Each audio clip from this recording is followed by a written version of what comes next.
lors de nos précédents messages qui portaient surtout sur le salut, je n'ai pas arrêté de dire que celui qui est sauvé en est conscient, qu'il le sait. Mais on peut se poser une question, enfin, des gens peuvent quand même se demander, peut-on être sûr de son salut? Peut-on avoir l'assurance de son salut? Vous savez, aujourd'hui, c'est la fête de l'Aïd chez les musulmans. En fait, ils célèbrent la fin du Ramadan. Et pour moi, je trouve que le Ramadan est une période propice pour annoncer l'évangile aux musulmans. J'aime bien discuter avec eux pendant ce mois-ci, le mois du Ramadan où ils font ce jeûne. Et je me souviens que l'année dernière, j'ai un collègue musulman qui me parlait du Ramadan, qui faisait le Ramadan et qui me parlait de sa fatigue. Il me disait qu'il était affaibli, donc ça lui pesait en fait le Ramadan. Et pendant qu'il me parlait, il y a une question qui m'est venue tout de suite, que je lui ai posée tout de go, c'est « Mais avec tout ce que tu fais, est-ce que tu es sûr d'aller au paradis ?» Et j'ai vu que la question là lui a transpercé le cœur. Il a été assez sincère parce que, en fait, il a été déstabilisé par ma question. Il se rendait compte qu'il faisait tous ses efforts, mais il n'était pas sûr d'aller au paradis. Donc évidemment, moi je lui ai témoigné de ce que je crois, de mon assurance que j'irai au paradis. Et on a pu échanger là-dessus. Et je saisis souvent l'opportunité du Ramadan pour parler comme ça de l'assurance du salut aux musulmans. Pourquoi les musulmans ne sont-ils pas sûrs de leur salut? C'est parce que c'est ce qu'on leur enseigne.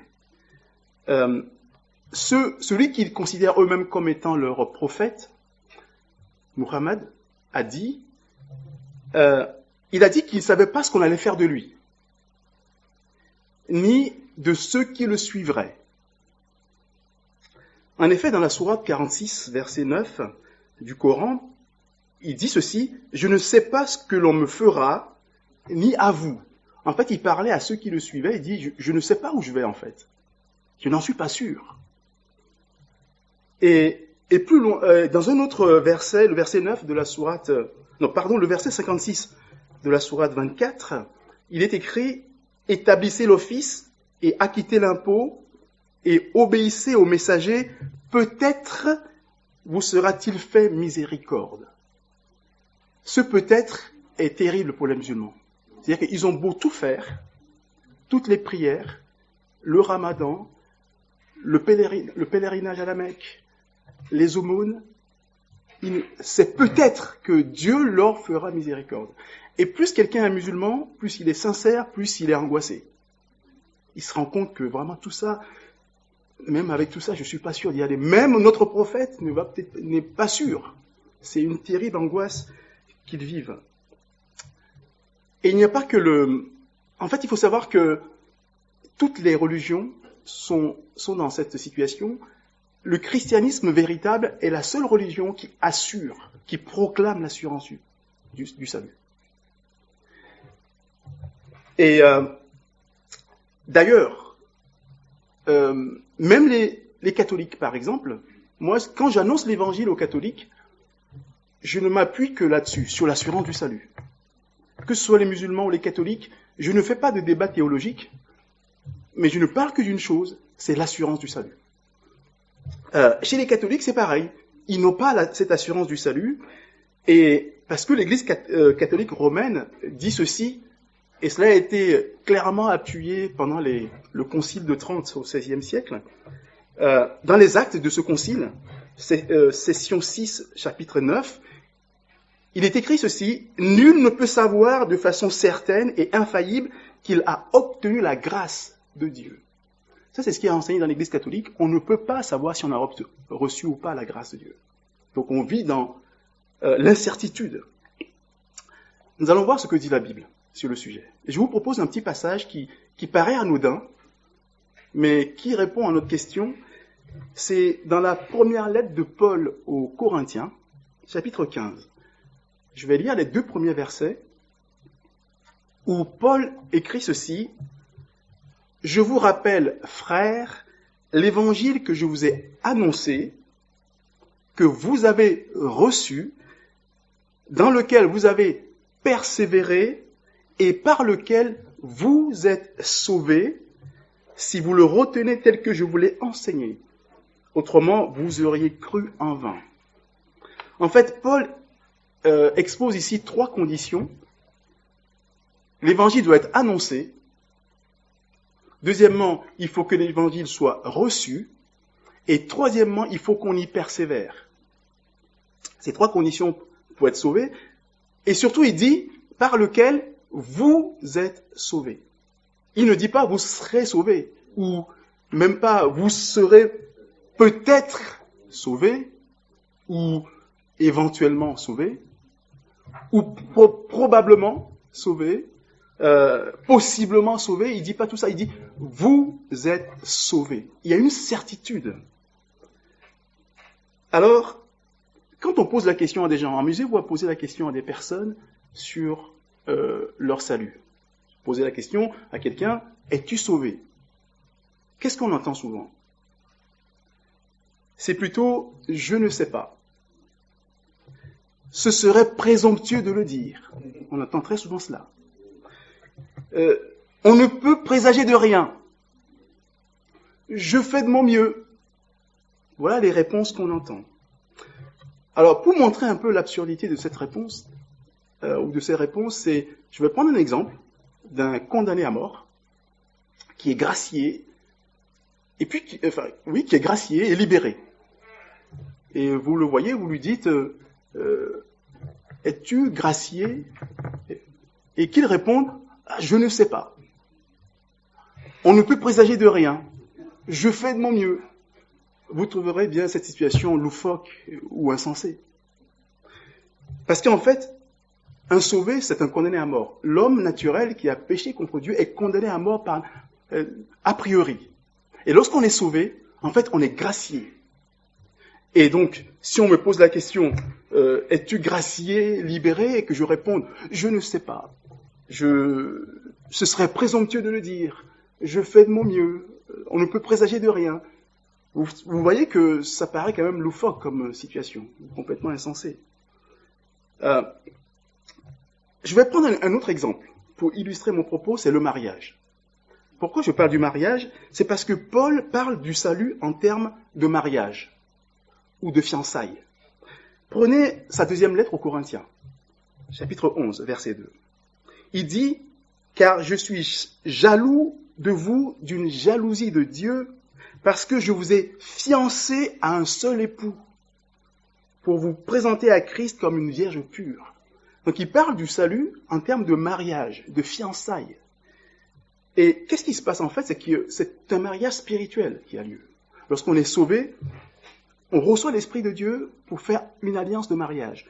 La Bible nous dit clairement dans 1 Corinthiens 3,16, « Ne savez-vous pas que vous êtes le temple de Dieu et que l'Esprit de Dieu habite en vous ?» Lorsqu'on est sauvé, en fait, on reçoit en soi l'Esprit de Dieu, cet Esprit qui vient faire alliance avec mon esprit. C'est une alliance de mariage. C'est une image que je donne, mais c'est vraiment ça. C'est l'Esprit de Dieu vient faire alliance avec mon esprit. Donc, c'est comme si le mariage était un mariage. Donc, si on me pose la question, es-tu sauvé? C'est un peu comme si on me demandait, ton esprit est-il marié avec l'Esprit de Dieu, en quelque sorte. C'est comme si on me demandait, es-tu marié? Et si on vous pose la question, es-tu marié? Et que vous répondiez, je ne sais pas. Ce serait présomptueux de le dire. Ou on ne peut présager de rien. Ou voilà, c'est je fais de mon mieux. C'est quand même, ça paraît toujours loufoque comme situation. Donc si je n'ai pas l'assurance quelque part de mon mariage, c'est que je suis pas marié. Vous comprenez bien. Et c'est de même pour le salut. Si je n'ai pas l'assurance de mon salut, c'est que je suis pas sauvé. C'est vraiment la même chose. Vous savez, la Bible dit que Dieu est amour. Dans sa première lettre, l'apôtre Jean l'écrit, chapitre 4, verset 16, Dieu est amour. Donc Dieu ne veut pas que ses enfants demeurent dans le doute et l'angoisse par rapport à leur destinée éternelle. C'est dans son amour que Dieu veut qu'on sache qu'on est sauvé. Et il fait tout pour, d'ailleurs. Dieu fait tout pour qu'on soit sûr. Dans sa deuxième lettre aux Corinthiens, chapitre 1, verset 22, voici ce qui est marqué, c'est extraordinaire. Paul écrit, Dieu nous a marqués d'un sceau et a mis dans nos cœurs les arts de l'esprit. Art, A2R, H-E-S. Alors, je suis allé chercher la définition de art dans le dictionnaire. C'est marqué somme d'argent qu'une partie verse à la conclusion d'un contrat pour en assurer l'exécution. Dieu veut qu'on soit sûr. Donc, Dieu verse des arts. Vous vous rendez compte? Dieu dépose une garantie pour qu'on soit sûr. On ne peut pas avoir de doute puisqu'il a versé des arts. Voilà, c'est pour ça que Dieu veut qu'on soit sûr. Dieu ne veut pas que ses enfants demeurent dans l'angoisse. Donc, il dépose une garantie pour qu'on soit sûr que son contrat sera exécuté quoi qu'il arrive. Donc, on peut être sûr. Et les apôtres, forts de cette garantie, n'ont pas arrêté de prêcher l'assurance du salut. Je vais prendre l'exemple de l'apôtre Jean, dans sa première lettre au chapitre 5, verset 13. « Je vous écris ces choses afin que vous sachiez que vous avez la vie éternelle, vous qui croyez au nom du Fils de Dieu. » Ils étaient sûrs, l'apôtre Paul évidemment. Je prends toujours cette deuxième lettre aux Corinthiens, chapitre 5, verset 1. « Nous savons en effet que si cette tente où nous habitons sur la terre est détruite, nous avons dans le ciel un édifice qui est l'ouvrage de Dieu, une demeure éternelle qui n'a pas été faite de main d'homme. » Voilà, les apôtres étaient sûrs. Nous savons. Ils disent pas, nous aurons peut-être. Ou on ne sait pas trop. Nous savons avec certitude que nous avons ça, parce qu'il y a des preuves. Je vais revenir sur les preuves, par exemple, avec le mariage. Lorsque vous demandez à quelqu'un, si vous voulez savoir si quelqu'un est marié, vous n'allez pas forcément lui demander son certificat de mariage. Mais il y a d'autres preuves. Ne serait-ce que déjà, vous voyez la personne avec une alliance. Il y a des petites choses qui montrent que la personne est mariée tout de même. C'est pas forcément son certificat de mariage que vous lui demandez. Mais déjà, les époux ont un domicile commun. On ne peut pas être marié et puis être chacun de son côté. Les époux ont un domicile commun. Ils ont des projets communs. Ils ont des enfants communs. Ils ont une vie commune. Bon, aujourd'hui, c'est un peu compliqué parce que le concubinage s'est tellement développé qu'on ne sait plus qui est marié, qui ne l'est pas, parce que normalement, c'est ceux qui sont mariés qui sont ensemble. Donc, on voit des preuves. Voilà. Donc, mis à part le concubinage, normalement, tout ça, ça se voit quand les gens sont mariés. Parce que le mariage a lieu en un instant. Le jour où le moment où les fiancés disent oui devant monsieur le maire, ils sont mariés. Ça se passe en un instant. Mais après, le mariage va durer, même si ce n'est qu'en un instant. Vous imaginez un mariage où les époux, juste après la mairie, se quittent, chacun part faire sa vie. Ça n'aurait pas de sens. Le mariage a lieu en un instant, mais après, il va y avoir ce que je vais appeler la persévérance dans le mariage. Si les époux ne persévèrent pas dans le mariage, il n'y a pas de mariage. Et c'est la même chose pour le salut. J'ai le salut parce que je persévère dedans. Parce que le salut, on l'a en un instant. Le jour où je me repens sincèrement, j'obtiens l'Esprit de Dieu, je suis sauvé. C'est en un instant. Mais après, il va y avoir la persévérance dans le salut, c'est-à-dire que je vais avoir des projets communs avec Jésus, je vais avoir une vie commune avec Jésus.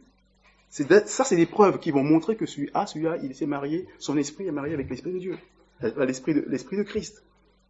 Et donc, cette persévérance dans le mariage, l'apôtre Paul en parle.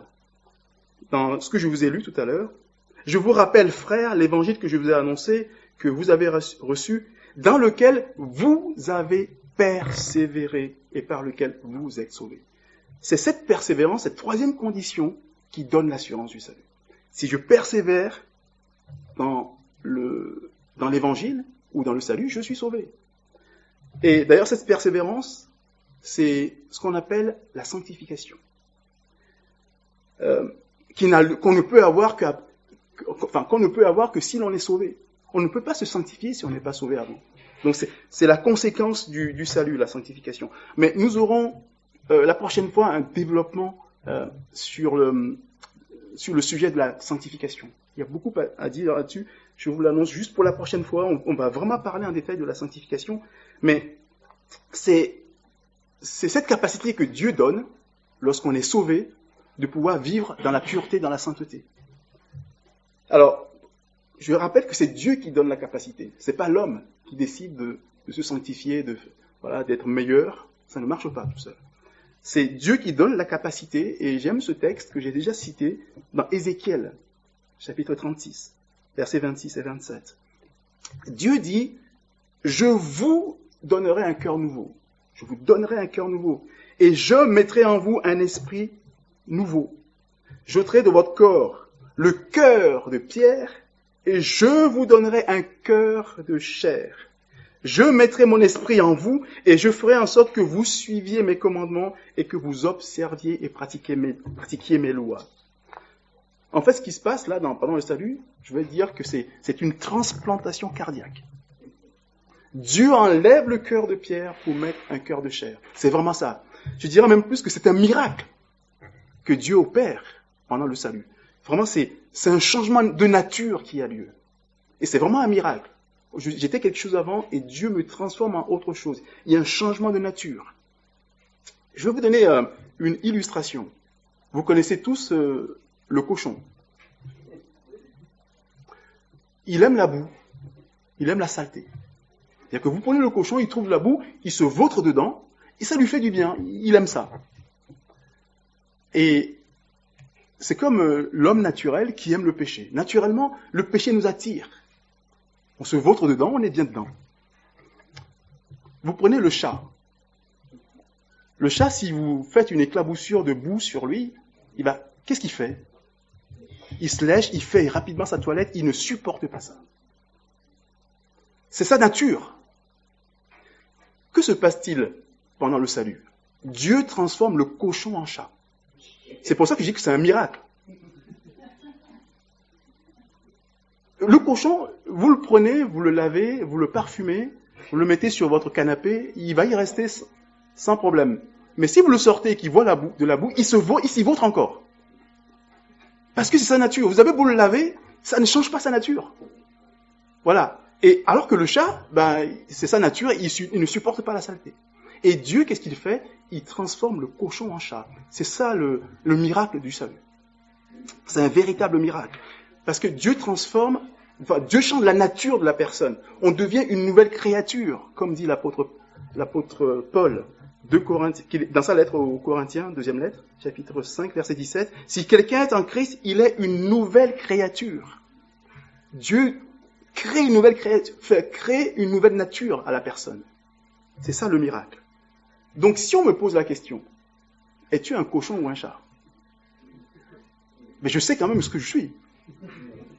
C'est-à-dire que je sais que je n'aime plus la boue, je ne pèse pas 50 kilos, j'en pèse plutôt 1 kilo ou 2, j'ai des moustaches, je sais que je suis un chat. Donc je ne peux pas dire, écoutez, je ne sais pas. On ne peut présager de rien. Je fais de mon mieux. Ou ce serait présomptueux de le dire. Non, je sais que je suis un chat. Je peux l'affirmer. Parce que j'ai les caractéristiques d'un chat. Et je le sais en moi-même que je suis un chat. Alors, pour conclure, je pose la question à chacun. Et toi? Es-tu un cochon ou un chat?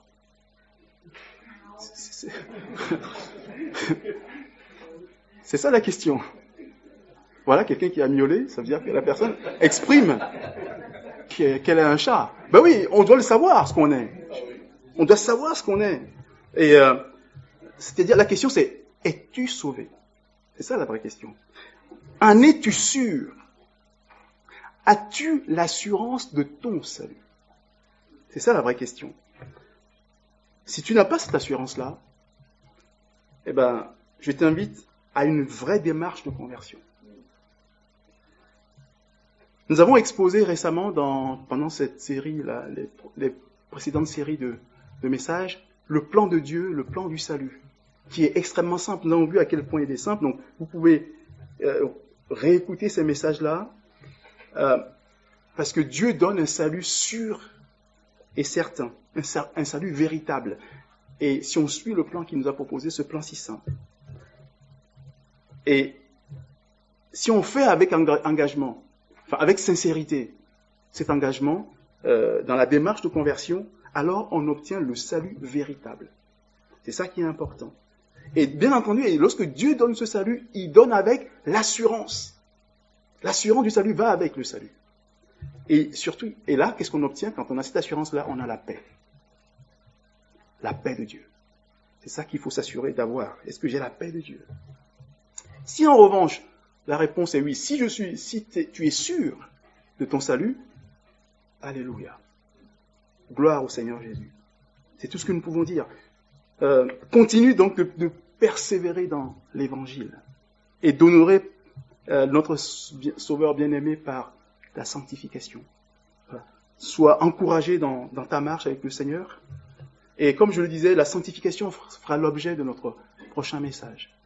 Et pour terminer, j'aimerais vous laisser ce passage de 1 Corinthiens 15, versets 1 et 2. C'est vraiment ce que j'aimerais que vous reteniez, qui nous dit là où on en est par rapport au salut et l'assurance que Paul prêche de façon très simple. Donc je vous le rappelle et on s'arrêtera là. Et Paul dit, « Je vous rappelle, frères, l'évangile que je vous ai annoncé, que vous avez reçu, dans lequel vous avez persévéré et par lequel vous êtes sauvés. » Amen.